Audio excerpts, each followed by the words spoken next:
Hello and welcome everybody, I'm Papavane and this is Victoria 3's Dev Diary number 52. Today we have the player objectives. This one was written by Nick, or paradoxical nickname, and today we're going to be talking about player objectives. A very interesting Dev Diary in the sense that this clearly shows a rethinking by Paradox about how to ease people into playing the game, about, how to get people back into playing the game, while still sort of encouraging playstyles that will teach them things about, how the game works and what your options are.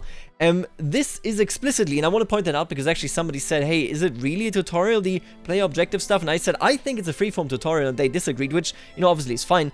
Obviously, this is not a tutorial because the actual tutorial is just learn the game. Then the objectives here, economic dominance, hegemon, and egalitarian society, they aren't tutorials in the sense that they teach you something directly. But by giving you certain tasks, they clearly make you work with the cogs that you have learned about, and then you learn how to deal with that. So in a sense, I definitely would call this a bit of a loose tutorial to give you an idea of how a certain playstyle ought to work, because a certain playstyle would have certain goals, Being a hegemon will have different goals than economic dominance, and being in an egalitarian society will have different goals altogether. Then at the end here, of course, we have the, and let me go back there, we have the start game just with no, objectives. This is just the sandbox. I think this is what experienced players will do the most. So yeah, basically, this is not a tutorial, and yet it clearly exists to sort of teach you something. Let's take a look at what the actual intention is. So this is the objective screen. Here we give you the player a choice on what you would like to do in your game. You have the tutorial, 3 different objectives, and the sandbox. What are objectives? First and foremost, we wanted to present the player with some suggested accomplishments to try and achieve before the end of the game. How the player chooses to complete the tasks is, in the end, is up to them. So this already, it is incredibly freeform. A tutorial would be much more hands-on, of course, but by basically saying you need to achieve something very particular, because this is economy, this is warfare, and this is society, this is, a society building, they sort of say, okay, this is giving you the goal that a player would have if they engaged with these, mechanics that you just learned about. It's definitely not a tutorial, it has to be said. This is not a tutorial scenario or expanded tutorial scenarios, but I would definitely call this a free-form guidance tutorial where you say, okay, I'm going to engage in particular with warfare, in particular with the economy, in particular with politics. And then you will obviously learn more about it, right? So, in a sense, I definitely would call this a freeform tutorial, although, of course, the focus is more about giving the player goals so that they know what grand strategy is all about. Let's be honest here, in Civilization, in Total War, in real-time strategy games, of course, the goal is always very, very apparent. What you want to do, where you're going, where you're headed, and where you're coming from. In grand strategy games, in particular in the non-map painting one, EU4, I think it's very clear if you expand, you're playing the game right. In many other games, there is of course much more to it. CK3, I see it very often that people jump into CK3 and they say, this game is too easy. I conquered all of the world within, 200 years, and the answer to that, of course, is that's right, because as grand strategy and as a grand strategy roleplay hybrid, the game isn't really meant to be played that way. Like, you can obviously do it, but the game's ideas go more into you really living as your characters. And getting into the right mindset for the respective game, in particular, if it's something like Victoria 3, where it's the economy and numbers and, the warfare system is all different and society is actually emulated in a much more complex way, I think giving goals here definitely makes sense. I've definitely noticed that. You need to be in the right mindset, and these are sort of maybe mindset tutorials, maybe that's the best way of phrasing that. Anyway, let's move on right here. Another one of our goals is to make an extra challenge for players who have dipped their toes into the tutorial and now want to try and take that knowledge and see if they can carry themselves without the extra help. Also, we see it as a way of giving a player an idea of what to play. Say that you are in that I want to play any Paradox title mood, but you don't know what you want to do or who to play as. Now I have a mission for you to complete either a specific nation or a random one. Very interesting approach. I think this might be good in particular, of course, for new players. It has to be said, as much as it is not a really guided experience, this is something where you can say if you're a new player, you probably maybe might not be in the right mindset, meaning you need some guidance in goal choosing. And this is definitely one of those things, but I also think that this would be good for returning players. If you, I don't know, have a new system that enhances diplomacy, let's just say, I don't know, there's the World Congress, or I should say there's the League of Nations, that sort of stuff. If you have that, and you're not familiar with it, you could just say, hey, why don't you dominate the League of Nations as soon as it gets founded? Or why don't you dominate the German Confederation via diplomacy? And this could be a goal, that you can then achieve as you return to a game while also learning about those mechanics. That is at least how I would envision it. These are not an extra set of tutorials, yeah, it has to be said. These are their own challenges available as an additional option. There are no how and why tutorial lessons that guide you towards completing the tasks. It is entirely up to you to solve and complete the task at hand. Yes, so very free form, but clearly it's sort of mindset training. It puts you into the right mind, it teaches you where to start, what you need to do to achieve, of course, you know, the goals in these objectives, and then come out victorious. Player agency and direction. Let's take a look at this. Much like the journal system walks a tightrope between historical accuracy and the player's ability to create their own alt history, the objective system has to balance agency and direction. In early playtests, we find that many players were intrigued by all the systems and how they fit together, but didn't know why to perform certain actions in the game, because nobody was pushing them in a particular direction. This was particularly true for strategy players new to Victoria, while those with prior experience could more easily formulate goals for their campaigns before they started. I want to liberalize Tsarist Russia, or I want to form Poland as Krakow, or I want to make Qing the globally dominant economic force. Yeah, this is a big deal. It's for new players, new to Grand Strategy, but I also have to tell you, and I've said this very, very often in the past, that I think Victoria 3 just is niche. Grand Strategy as a whole is niche, but even Victoria 2, Victoria 3 will remain niche because, hey, you open up EU4, you just need to understand you want to blob. You open up Imperator Rome, it's very similar, although there is a big societal component there, but ultimately everything comes together to you becoming stronger. You open up CK3, and I already see a few people struggle, you know, where they just blob, as I said, and don't really engage with the roleplay. You might open Stellaris, and you look at it more as a pure, you know, sort of a blobbing experience, when there's so much more to the systems that Stellaris implemented by being a hybrid between 4X and Grand Strategy. So with that being said, I think this is a very smart approach, because it's not a tutorial, it just gives you a task, and in a way, I think it is very comparable to the Steam achievements just outright, and they're actually tied to this, you're going to see this as well, but actually integrated into the game. You can look at achievement lists in the games, for example in CK3, you can take a look at that, and then you can see, oh, these are the achievements, I might go for this because this one is possible. But that's not an experience where, you know, you click a button and then it says, hey, did you know, this achievement requires you to do this, you haven't done that yet, you have to manually seek that out. They integrate it here. Honestly, now that I think about it, if you do an achievement run in CK3, it would be really nice if you could actually basically pin it, and it would say, these things are missing to get the achievement, and these things, you know, are actually already fulfilled. That would be pretty neat. But either way, yeah, clearly, goal expectation and how to play the game is something that you will struggle with if you're not familiar with the series, especially with Victoria, of course, as a society builder. The objective system helps with this in two ways. By having the player tell the game what kind of game they want to play, the game can suggest suitable countries and provide relevant challenges. And by having the player decide on a campaign goal ahead of time, they have at least an initial direction for their first steps. I like that. I have to say, I think I'm very, very easily part of the crowd that won't play a lot with this, if at all. I'll definitely test it, I'll take a look at it, right? But I know what I want to do when I open, you know, the map. I'm like, okay, I would like to, I don't know, take this into an anarchist commune. I would like to take this into a dictatorship. I would like to, you know, conquer. I would like to create a web of vassals. These sort of things just, you know, I definitely am part of the people that won't use this, but I think this is very smart and a very smart way to approach it for people that just feel a bit aimless. Objective pacing and modding. The objective system includes a pacing mechanism that hands out appropriate journal entries to play at the appropriate time. This system is invisible during play, but can be utilized by modders to make their own objectives, or even more tightly scripted long-term event chains or campaigns if desired. Surely, you could actually basically do like main story quests. Let me phrase it in this way, right? Not mission trees, but more if you look at, for example, and I keep coming back to that well, but I think it's a good well. When you look at, for example, honestly, it doesn't just have to be Sunless Seas that I quote when it comes to this, but Sunless Sea comes to mind, of course. Would be a main mission goal that you want to achieve in the playthrough, but I think it would also work for Anbana. Anbana, I'm pretty sure, wants to do a Victoria 3 conversion, and it would make sense for them. Anbana comes from EU4, it comes from a very mission tree driven gameplay experience, and I think they could basically achieve this here with the objectives as well.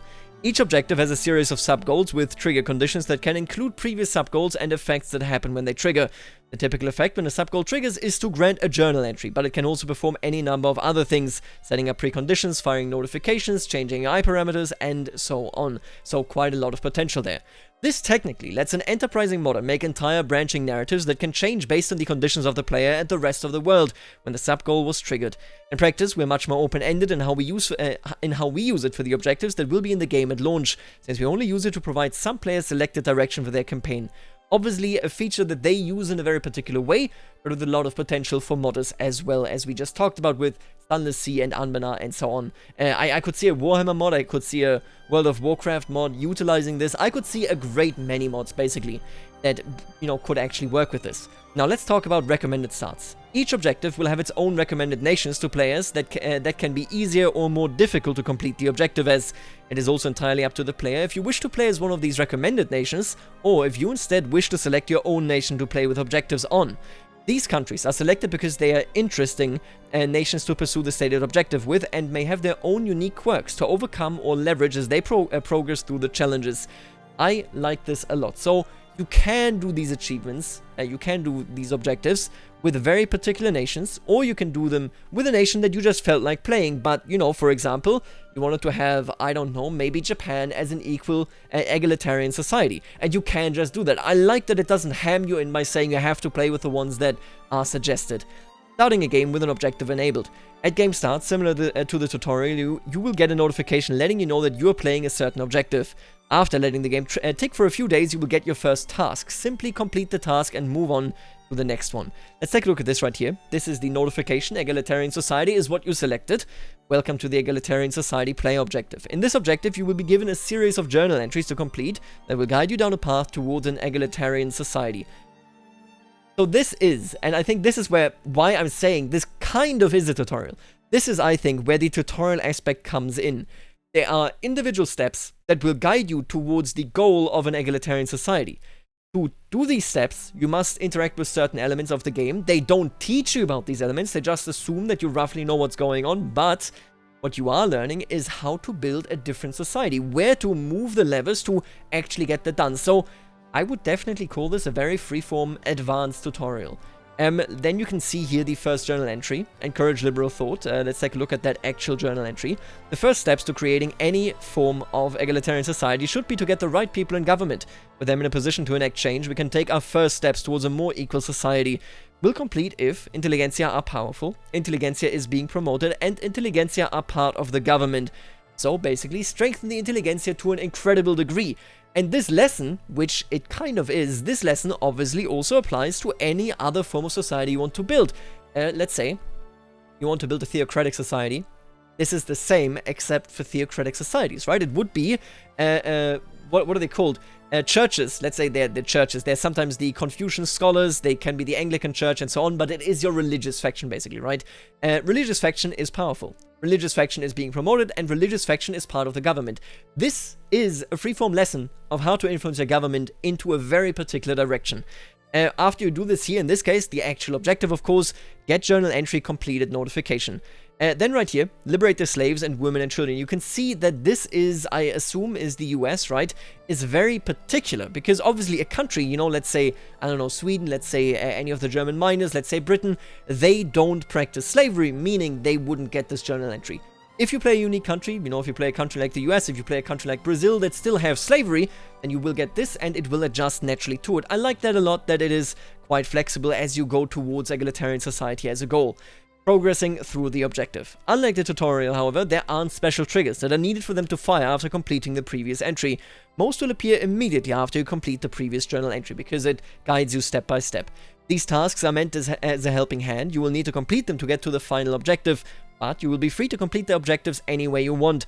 One of these objectives can be as simple as making sure that a good in your home market is not too expensive. Another could simply be a requirement to pass a certain law. Right, let's take a look at this right here in egalitarian society. Now that we have all the laws and institutions in place, we should look to make sure that we have an equal society that allows for equal opportunities for all our citizens. Our nation should be seen as a shining beacon that will lead the world on an egalitarian path. Swedish investment level for education, 5. Health system, social security, workplace safety office, all 5. So quite intense, they're quite costly. And then peasants is less than 10% of total population. The reason here being that peasants work on subsistence farms, which most of the time comes with serfdom and so on, and they should, you know, basically leave these jobs for something that makes more sense if it is on a farm than on an actual, you know, developed industrial farm building. So that is definitely basically a requirement for you to industrialize in a sense. And then average standard of living of Sweden is greater than or equal to 20. average standard of living of Sweden is greater than or equal to 20, right? So basically, there has to be some wealth to go around, and then the literacy rate has to be greater or equal to 90, also quite significant. This, I believe, is the final objective indeed, and it makes me wonder.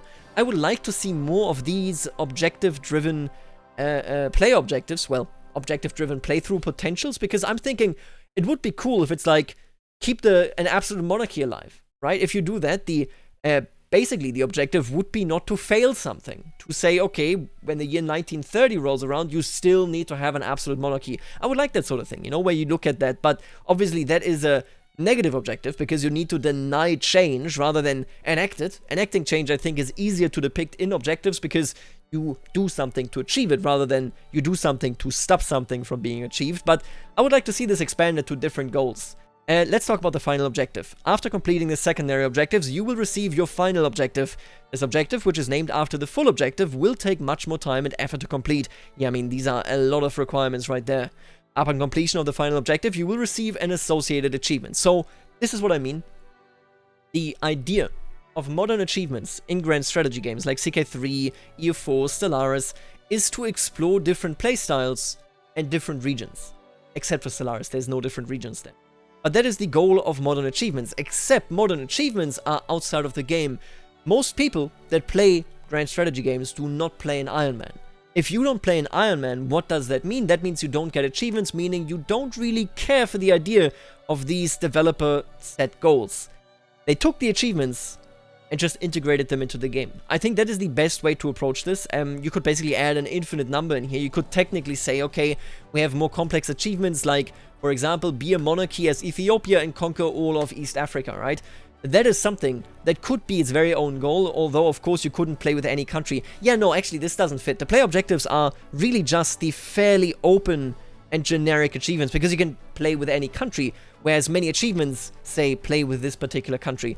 It's an interesting thing, but I would like to see more integration of this, just so that more people actually have an incentive to play for these sort of goals, and maybe play some Iron Man. Iron Man is great, I gotta tell you. Used to be very, very bad. EU4, I think it's still not that great because it saves all that often and it is, you know, quite slowing down your gameplay experience. But for modern games, it's really, really good. I've played a lot of Iron Man on CK3, on CK2 as well, but that was a pain. In Stellaris, I played a bunch of Iron Man. On EU4, I played a bit.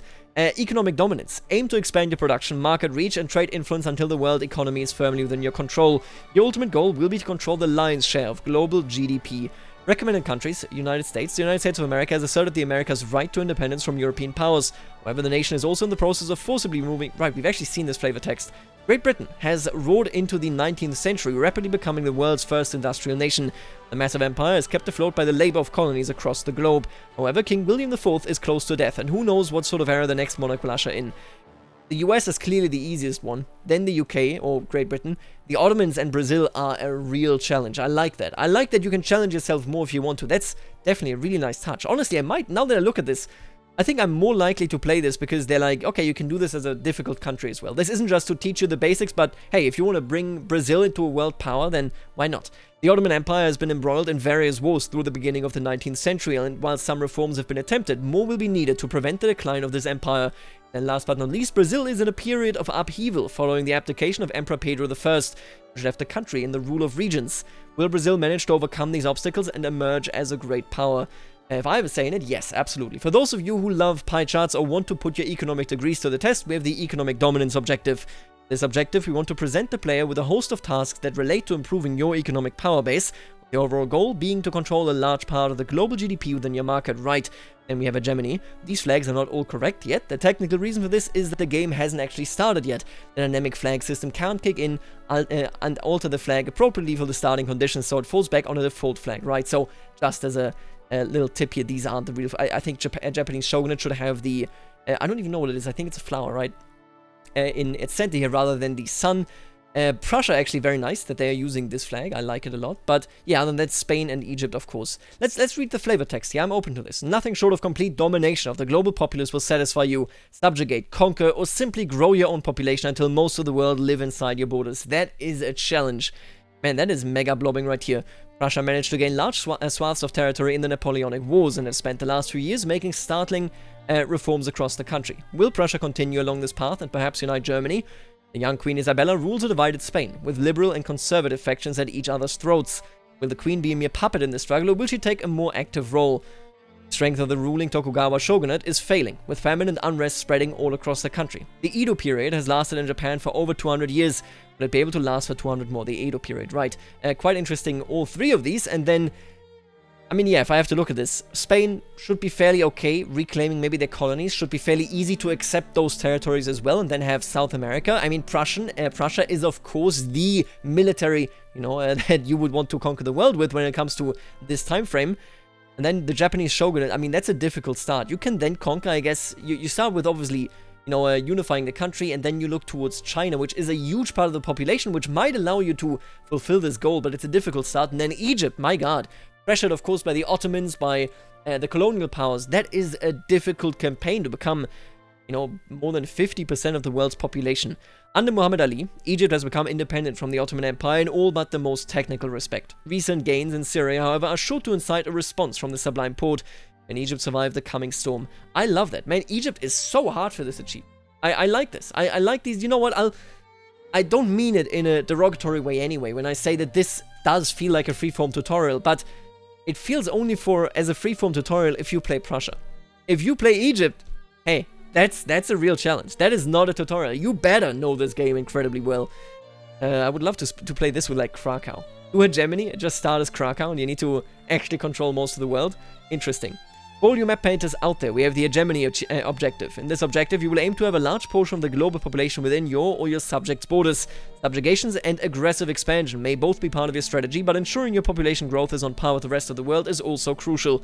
Makes a lot of sense. And then, of course, egalitarian society. Power to the people, becoming a guiding beacon of liberty and equality for the world to look up to by assuring opportunity and raising standard of living across your nation. You can do France, Russia, the Great Qing.